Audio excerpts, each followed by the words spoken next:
Precious little diamond, I leave it all to you. Precious little diamond. Laurence Ostolaza, que voici, bonjour. Imaginez que le week-end prochain, vous n'auriez peut-être pas le temps, vous n'êtes pas disponible pour aller au premier salon, le premier salon européen de l'ostéopathie. Laurence va vous rappeler de quoi il s'agit très exactement. Mais ce qui est nouveau là, c'est que il est question de votre dos, de vos douleurs, mais est-ce qu'elles ont des origines musculaires, ces douleurs? En général, on dit oui. Et puis ça peut être autre chose. Et voilà. là, tout d'un coup, ça, on ne savait pas. Non, l'ostéopathie classique s'attache bien sûr à traiter les douleurs, les tensions, etc. Mais là, je vais vous parler à l'occasion du premier salon européen d'une ostéopathie un petit peu avant-gardiste, un petit peu nouvelle. Il s'agit de l'ostéopathie émotionnelle, c'est comme ça que cela s'appelle, et ça vient des États-Unis.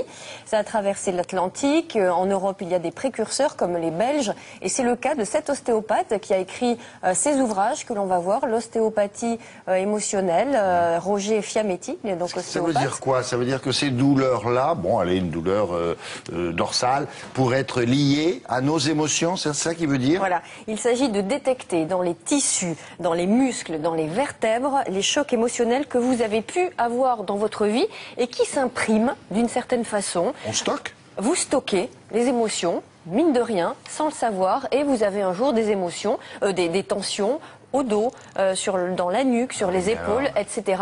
Et il s'agit de détecter en fait quelle partie du corps correspond à certaines émotions. Vous savez par exemple qu'en médecine chinoise, elle attribue à chaque organe une émotion. Le foie par exemple est l'organe de la colère et de la tristesse, et les organes sont reliés aux vertèbres par le système neuro-végétatif. Tout s'imprime, il y a une preuve de tout. On a voulu en savoir plus et on a suivi une séance à Paris avec l'auteur donc de ces deux ouvrages.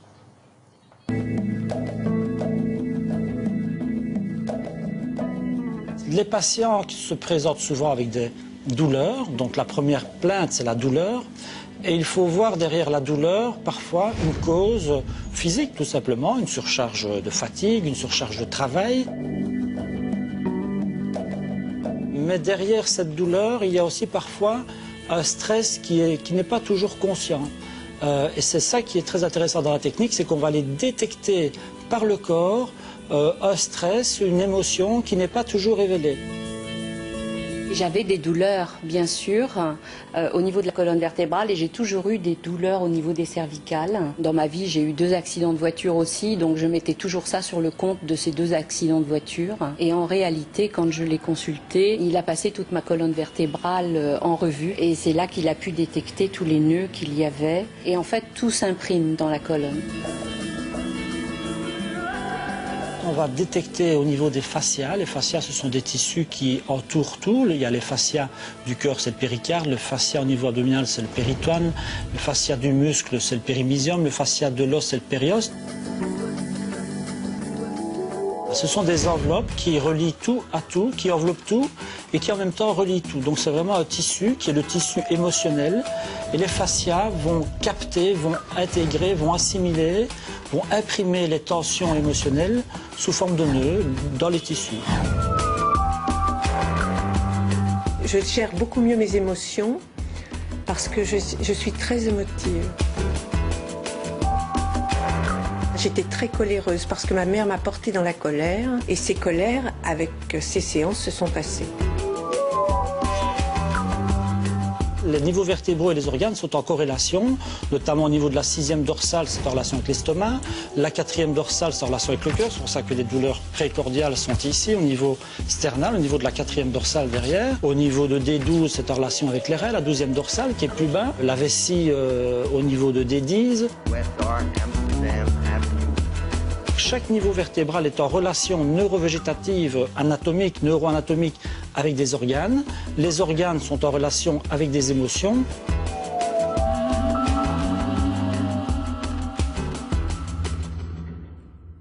Oula, Il s'agit- l'ostéopathe, il lui fait le grand 8. Oui, il s'agit ni plus ni moins que de quoi? De la somatisation qu'on connaît, que les psys connaissent, Ah oui, mais c'est-à-dire comment quand il vous sait avez ça? un Il met problème. ça, cette vertèbre, c'est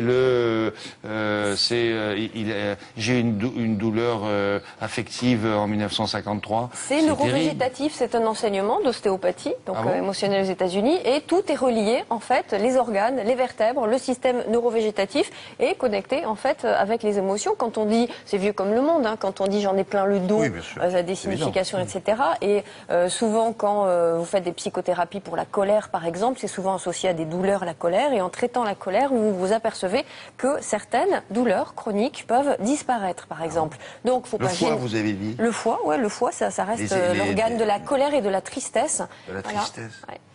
Les gens qui sont mélancoliques, ils ont mal au foie. Eh ben, il y a une corrélation, selon la médecine chinoise en tout cas, entre les organes et les émotions. Donc notre corps a de la mémoire. Absolument, il y a un marquage, elles sont imprimées, les émotions, et le corps enregistre et rejette d'une certaine façon, Ouais. ou se manifeste, il s'exprime, le corps s'exprime, parce qu'on lui a fait subir voilà, certaines D'accord. choses émotionnelles. Merci beaucoup. Roger Fiametti, les 2 ouvrages, on peut remontrer. Voilà. Merci. À bientôt. Je sais pas, peut-être. Non, jamais. J'ai enregistré ma douleur.